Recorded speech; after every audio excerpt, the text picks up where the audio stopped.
people's attitude towards Mary, the mother of Jesus.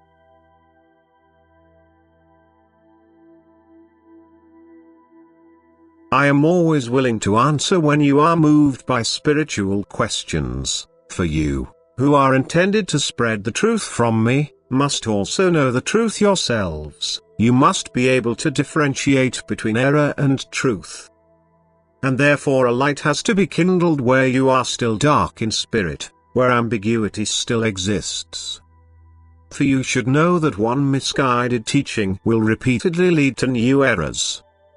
Time and again explanations were given to you about people's attitude towards Mary, the earthly mother of my body, in the sense that she can certainly be called the most revered being in my kingdom of light, to whom you humans may also grant your love, yet always with the reservation that she, due to her high spiritual degree of maturity, dwells in my kingdom as a child of God, in which I myself reign as God and Creator, as Father, as the primary source of light and strength, as the highest and most perfect Spirit in eternity. Hence she, having been a living creation, returned to me as my child.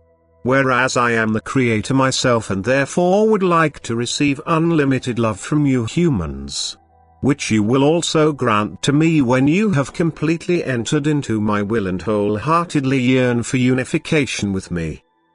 I want to possess this unlimited love of yours and all beings in my kingdom of light, who love me just as intimately, will only ever endeavor to so influence people that they will turn towards me. But at no time ever will they encourage people's love to look for a different goal than me. Which, however, happens when a being of light enjoys exceptional veneration from people which should only be given to me. And for this reason no being of light will ever appear to people in a way which will cause fervent worship. For an appearance like that would only strengthen a wrong teaching, such as the veneration of Mary, the Mother of God, has to be regarded, which established itself in people. I myself would never encourage and support misguided teachings. And since all beings of light have completely entered into my will and also know how such misguided teachings disadvantage the human beings' souls, no such attempt will ever be undertaken on part of the beings of light, but my adversary will indeed use precisely such wrongly directed faith and try to fortify it with apparitions of which he is the originator himself. For as soon as he succeeds in diverting people's attention ever more towards strange gods, he is displacing me myself, who wants to be the only goal of people's desire. Using cunning and trickery, my adversary will try anything in order to lead people into wrong thinking and, understandably, can work best where misguided teachings have already prepared the ground to receive his poisonous seeds.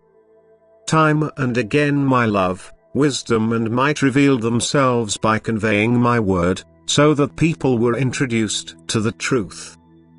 And my adversary works in the same way by seeking to gain people's belief through announcing events which he is very well aware of. And since I myself cannot work directly in people who have built on his foundation, he influences them through works of deception, and people don't recognize them as the adversary's work of deception, since he does not shy away to appear in the disguise of one of the most elevated beings of light, because behind this mask he has access to them. The fact that in special cases spiritually fully mature human souls are capable of spiritual vision is not disputed, yet as soon as it concerns transmissions which are intended to be made to people on my part for the salvation of their souls, it happens by way of a direct revelation through the Spirit, but which then also involves the task of passing these revelations on to fellow human beings. However, such revelations will never be given to underage children, forbidding them to speak about them. From this alone people should deduce the originator of such apparitions. During the time of the end my adversary has great power, and he truly uses it well. And his influence will also take root wherever error exists.